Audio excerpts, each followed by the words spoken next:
அல்ஹம்துலில்லாஹி ரபில் ஆலமீன். அல்லஹும்ம ஸல்லி அலா முஹம்மதின் வல ஆலி முஹம்மதின் வபாரிக் வசலிம் அலைஹி.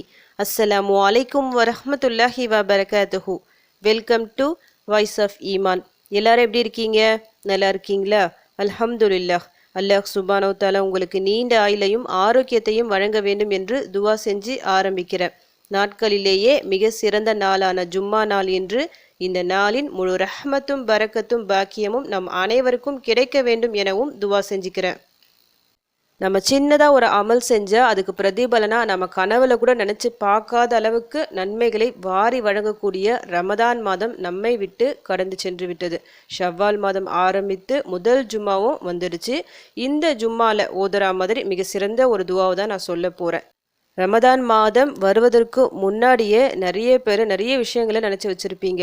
நிறைய அமல்களை செய்யலாம், இத்தனை குரான் முடிக்கணும், இந்த தடவை கண்டிப்பாக நம்ம தராவியை தொழணும், கியாமுலைல் தொழணும் சொல்லிட்டு நிறைய விஷயங்களை யோசித்து வச்சுருப்பீங்க. சில பேர் அதில் நல்லா கம்ப்ளீட் பண்ணியிருப்பீங்க, அதை விட அதிகமாக கூட செஞ்சுருப்பீங்க. அல்ஹம்துலில்லாஹ்.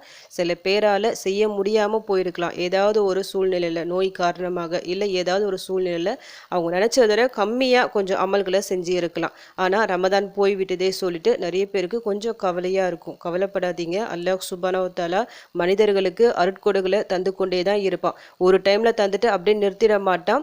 அதிக வாய்ப்புகளை கொடுத்து கொண்டே தான் இருப்பான். அதில் ஒன்று தான் வாரம் நமக்கு வரக்கூடிய ஜும்மா நாள். ரமதான் போய்விட்டாலும் நமக்கு ஜும்மா சொல்லிட்டு ஒன்று இருக்குது. ஏன்னா அந்த ஜும்மா நாளில் நீங்கள் அந்த வாரத்துக்கு தேவையான அத்தனை அமல்களையும் நீங்கள் எவ்வளோ நிறைய செஞ்சாலும் இந்த ஒரு நாளில் நீங்கள் செஞ்சு அதை விட அதிக நன்மைகளை நீங்கள் ஈட்ட முடியும். அவ்வளவு சிறப்பான நாள் தான் ஜும்மா நாள். சூரியன் உதிக்கும் நாட்களிலேயே மிக சிறந்த நாள் ஜும்மா நாள். அப்போ அதுலேருந்தே தெரிஞ்சுக்கிங்க இந்த நாளின் சிறப்பை பற்றி. அல்லாஹ் சுப்ஹானஹு வ தஆலா நமக்கு தரும் வாய்ப்புகளை நாம் தவற விடக்கூடாது. அப்பப்போ வாய்ப்பு தரும்போதே நம்ம பயன்படுத்திக்கணும். ஏன்னா நம்ம எந்த நிலைமையில் இருப்போம் சொல்லிட்டு சொல்ல முடியாது. இன்றைக்கி நாம் நல்லபடியாக இருக்கோம், அல்ஹம்துலில்லாஹ். இந்த நாளை சரியாக பயன்படுத்தி கொள்ள வேணும். இப்போ இன்றைக்கி முடியலையா, இன்ஷா அல்லாஹ் அடுத்த வாரமாவது நம்மளால் செய்ய முடியும் சொல்லிட்டு உறுதியாக நியத்து வச்சுக்கிங்க. இன்ஷா அல்லாஹ் அடுத்த வாரம் அல்லாஹ் உங்களுக்கு நல்ல ஆரோக்கியத்தை கொடுத்து நல்ல அதிக அமல்களை செய்ய வைப்பான். எதிர்காலத்தில் செய்யலாம் என்று நினைப்பதை விட இப்போ நம்ம கிட்ட இருக்கிற இந்த ஒரு நேரத்தை சரியாக பயன்படுத்திக்கணும். ஒரு நொடியும் நமக்கு கிடைத்த வாய்ப்புகள். நாளை மறுமையில் நிச்சயமாக இதற்காக நாம் விசாரிக்கப்படுவோம். அல்லாஹ் சுப்ஹானஹு வ தஆலா நமக்கு கொடுத்த உடல் ஆரோக்கியம் மற்றும் நேரம், இது ரெண்டு குறித்தும் மறுமையில் நாம் விசாரிக்கப்படுவோம். உனக்கு இவ்வளோ நேரம் கிடைச்சதே, இந்த நேரத்தில் என்ன தொழ நேரம் இல்லையா, அமல்கள் செய்ய உனக்கு டைம் கிடைக்கலையா சொல்லிட்டு அல்லாஹ் நம்மை கேள்வி கேட்பான். அதே போல் ஆரோக்கியம், நீ ஆரோக்கியமாக தானே இருந்த, ஆரோக்கியமான நேரத்தில் நீ என்ன செஞ்ச, அதற்கும் கேள்வி கணக்கு இருக்கும். இப்போ நம்ம ஆரோக்கியமாக இருக்கும் போதோ நமக்கு நேரம் கிடைக்கும் போதோ நம்ம அமல்களை செஞ்சுட்டா என்ன நம்மளுக்கு பலன் கிடைக்கும்னா, ஒரு பக்கம் நமக்கு கூலிகளும் கிடைக்கும், இன்னொரு சைடு ஒரு இப்போ நீங்கள் டெய்லியும் தஹஜ்ஜுத் தொழுதுட்டே வரீங்கன்னு நினச்சிக்கிங்க. டெய்லியும் நீங்கள் தஹஜ்ஜுத் தொழுறீங்க, ஒரு காரணமாக அதாவது நோய் காரணமாக உங்களால் அன்னைக்கு தஹஜ்ஜுத் தொழ முடியல. நல்லா இருந்தால் கண்டிப்பாக தொழுதுருப்பீங்க, ஆனால் நோயால் தொழ முடியல. அப்போ என்ன ஆகும்னா, நீங்கள் தஹஜ்ஜுத் தொழுத அந்த நன்மையை அல்லாஹ் கணக்கில் எழுதுவான். அதாவது நமக்கு ஆரோக்கியம், நேரம், இது ரெண்டு நேரத்தில் நம்ம எப்படி செலவு பண்ணோமோ அது இல்லாத டைம்லையும் அது தவிர்க்க முடியாத ஒரு சூழ்நிலை செய்ய முடியாமல் போயிடும்ல, ஆனால் நம்ம செஞ்சு இருப்போம். அந்த ஒரு கணக்கை, அந்த ஒரு நன்மையை அல்லாஹ் நமக்கு எழுதி வைப்பான். இதே போல தான் நேரம். நீங்கள் டெய்லியும் நல்லா அதிகமாக குரான் ஓதுவீங்க, இன்னும் ஃபர்லான தொழுகை தவிர சுன்னத் தொழுகையில் நஃபில் தொழுகையில் எல்லாம் நீங்கள் செய்வீங்க, திக்ருகள் அதிகமாக எடுப்பீங்க. ஏதோ ஒரு நாள் மட்டும் உங்களால் செய்ய முடியல, டைம் இல்லாமல் போயிடுது, முக்கியமாக ஏதாவது ஒரு காரணத்துக்காக. அப்போது நீங்கள் மற்ற நாள்கள் நீங்கள் செஞ்சீங்க பார்த்தீங்களா, அந்த கணக்கில் எழுதப்படும், நன்மைகள் உங்களுக்கு அதிகமாக கிடைக்கும். அதனால் ஆரோக்கியமாக இருக்கும் போதும் சரி, உங்களுக்கு டைம் கிடைக்கும் போதும் சரி, உங்களால் எந்த அளவுக்கு அமல்களை செய்ய முடியுமோ அவ்வளோ அதிகமாக அமல்களை செஞ்சுக்கிங்க. இது போன்ற சிறப்பான நாட்களில் கொஞ்சம் எக்ஸ்ட்ரா நீங்கள் அமல்களை செய்ய பாருங்கள். ஏன்னா ஒரே நாளில் நிறைய கூலிகளை நம்மளால் எடுக்க முடியும். நம்முடைய பெரிய பெரிய பிரச்சனைகள், கஷ்டங்கள் தீர்வதற்கு இந்த ஒரு நாள் காரணமாக இருக்கும். ஜும்மா நாளின் பாக்கியத்தை நம்ம முழுமையாக அடைய வேண்டும் அப்படின்னா என்ன துவாக்களை ஓதலாம் சொன்னால், குறிப்பாக 3 துவாக்கள் இருக்குது. அதில் முதலாவது சலவாத். நபி ஸல்லல்லாஹு அலைஹி வஸல்லம் அவர்கள் மீது சலவாத் சொல்லுங்கள். உங்களால் எந்த அளவுக்கு அதிக எண்ணிக்கையில் ஓத முடியுமோ அவ்வளோ அதிக எண்ணிக்கையில் சலவாத் சொல்லுங்கள். அல்லாஹ்வின் அருளும் உதவியும் அதிகமாக நமக்கு உடனடியாக கிடைக்கும். அடுத்ததாக தௌபாவிற்கான துவா, பாவ மன்னிப்புக்கான துவா. நீங்கள் ஏதாவது தப்பு தவறுகள் செஞ்சிருந்தால் அதற்கு வேண்டி அல்லாஹ்விடம் தௌபா செய்யுங்க. குரான் மற்றும் ஹதீஸ்களில் நிறைய தௌபாவிற்கான துவாக்கள் இருக்குது. ஒவ்வொரு வாரமும் ஒவ்வொரு ஒரு துவா சொல்லிட்டு செலக்ட் பண்ணி எடுத்து வச்சு ஓதிக்கிங்க. 3வது துவா பொதுவான துவாக்கள் நீங்கள் தமிழ்லேயே கேட்கலாம். உங்கள் தேவைகள் கஷ்டங்கள் எல்லாத்தையும் இந்த ஒரு நாளில் கேட்டு அல்லாஹ்வின் உதவியை பெற்றுக்கொள்ளலாம். இந்த துவாவை கேட்கறதுக்கு முன்னாடி இந்த மாதிரி சலவாத் ஓதிட்டு தௌபா துவா ஓதிட்டு உங்கள் தேவைகளை கேட்கும்போது உங்களுடைய பல பிரச்சனைகள் தீரும். அந்த ஒரு நாளில், அதாவது இந்த ஜும்மா நாள்லேயே உங்கள் பிரச்சனைகள் தீரும். அல்லாஹ் அதை நடத்தி வைப்பான். இன்னைக்கு நான் சிறப்பான ஒரு தௌபாவிற்கான துவா தான் சொல்ல போகிறேன். கொஞ்சம் நீளமாக இருக்கும் இந்த துவாவை பொறுத்த வரைக்கும். கொஞ்சம் நீங்கள் மெனக்கெட்டு ஓதணும். ஆனால் இதோட பொருள் பயங்கர சிறப்பாக இருக்கும். ஒரு 3 முறை ஓதுனாலே நிறைய பலன் உங்களுக்கு கிடைக்கும். இந்த துவாவை எப்போ நீங்கள் ஓதலைன்னா இன்னைக்கு இந்த டைம் நீங்கள் பார்க்குறீங்களா, இந்த நேரத்தில் என் கூட சேர்ந்து ஓதுங்க. ஜும்மா தொழுகை முடிஞ்சிட்டு ஒரு 3 முறை ஓதிக்கிங்க. கடைசியாக அசர் தொழுதுட்டு குறைஞ்சது 3 முறை, விருப்பப்பட்டால் நீங்கள் இன்னும் அதிகமான எண்ணிக்கையில் ஓதலாம். ஏன்னா நிறைய சிறப்புகள் இருக்குது இந்த துவாவிற்கு. அதை 3 தடவை ஓதிட்டு இல்லை அதுக்கு மேலே ஓதிட்டு உங்கள் கஷ்டங்களை சொல்லுங்கள். மஹரிப் வர அதே நிலையில் உட்காந்து நீங்கள் ஓதுங்க. இன்ஷா அல்லாஹ் உங்கள் பிரச்சனைகள் எல்லாம் தீரும். இப்போ அந்த துவாவை நான் உங்களுக்கு ஓதி காமிக்கிறேன்.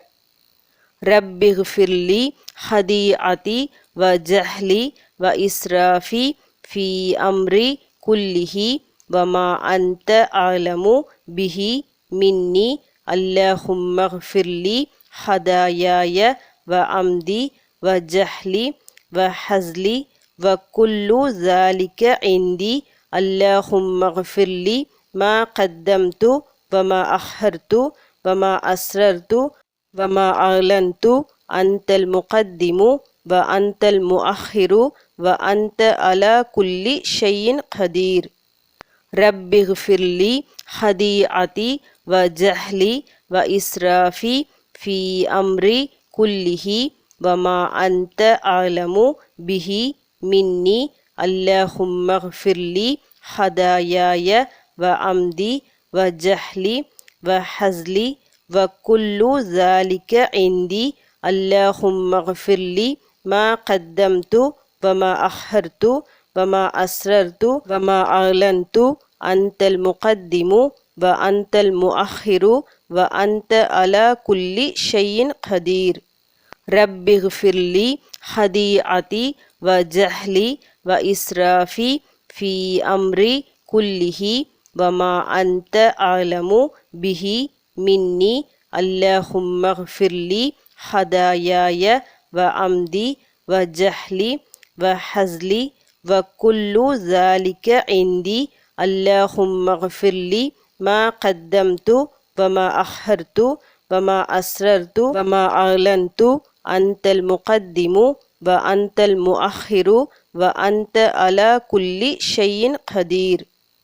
என் இறைவா, என் தவறையும் என் அறியாமையையும் எனது காரியங்கள் அனைத்தையும் நான் வரம்பு மீறியதையும் என்னிடமிருந்து ஏற்பட்டதாக நீ அறிந்த அனைத்தையும் மன்னிப்பாயாக. இறைவா, எனது தவறுகளையும் வேண்டுமென்று செய்ததையும் அறியாமல் செய்ததையும் விளையாட்டாக செய்ததையும் மன்னிப்பாயாக.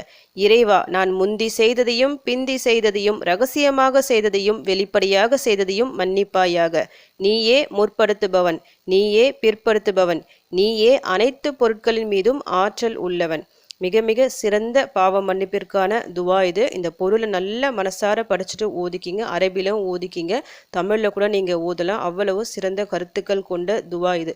பொதுவாக நமக்கு ஏற்படும் ஒவ்வொரு சோதனைகளுக்கும் காரணம் நாம் செஞ்ச தவறுகள் பாவங்களால் தான். அப்பப்போ நாம் தௌபா செஞ்சு கொண்டே இருக்கும்போது நிச்சயமாக பெரிய பெரிய சோதனைகள் நம்மை பாதிக்காது. சோதனையில் ரொம்ப மாட்டிட்டு நீங்கள் இருக்கும்போது நீங்கள் எதுவுமே செய்ய வேணாம். தௌபாவிற்கான துவாவை மட்டும் நீங்கள் ரிப்பீட்டடாக சொல்லிக்கிட்டே இருந்தாலே போதும். எல்லா பிரச்சனைகளும் லேசாகும். கடன் பிரச்சனைகள், வறுமை, எல்லா முசீபத் இருந்தாலும் ஒன்றா விலக ஆரம்பிக்கும். அதனால் எவ்வளவோ அதிகமாக தௌபா செய்ய முடியுமோ அவ்வளவோ அதிகமாக தௌபா செஞ்சுக்கிங்க. இது போன்ற ஜும்மா நாட்களில் இன்னும் அதிகமாக தௌபா செஞ்சு அல்லாஹ்விடம் உதவி தேடுங்க. நீங்கள் எவ்வளவோ துவாக்கள் கேட்டாலும் எவ்வளவு தொழுதாலும் தௌபா செய்யாதவரை நிச்சயமாக உங்கள் பிரச்சனைகள் உங்கள் கஷ்டங்கள் தீரவே தீராது. அதனால் முடிஞ்ச அளவுக்கு உங்களால் எந்த அளவுக்கு முடியுமோ அவ்வளவு அதிகமாக தௌபா செய்யுங்க. உங்களுடைய எல்லா பிரச்சனைகளையும் தீர்ப்பதற்கும் அல்லாஹ் போதுமானவன். அல்லாஹ் சுப்ஹானஹு வ தஆலா உங்கள் அனைத்து பாவங்களையும் மன்னித்து உங்கள் எல்லா பிரச்சனைகளையும் தீர்க்க வேண்டும் சொல்லிட்டு உங்களுக்காக நானும் துவா செஞ்சுக்கிறேன். எனக்காகவும் என் குடும்பத்திற்காகவும் நீங்களும் துவா செஞ்சுக்கிங்க. அல்ஹம்துலில்லாஹ். இந்த வீடியோ உங்கள் எல்லாருக்கும் யூஸ்ஃபுல்லாக இருந்திருக்கும்னு நினைக்கிறேன். நீங்கள் தெரிஞ்ச இந்த விஷயத்தை மற்றவங்களுக்கும் எத்தி வைங்க. இதன் மூலம் அவர்களும் பலனடையலாம். இன்ஷா அல்லாஹ். அடுத்த பதிவில் சந்திக்கலாம். ஜஸக்கல்லாஹு கைரன் கசீரா. அஸ்ஸலாமு அலைக்கும் வரஹ்மத்துல்லாஹி வபரகாத்துஹு.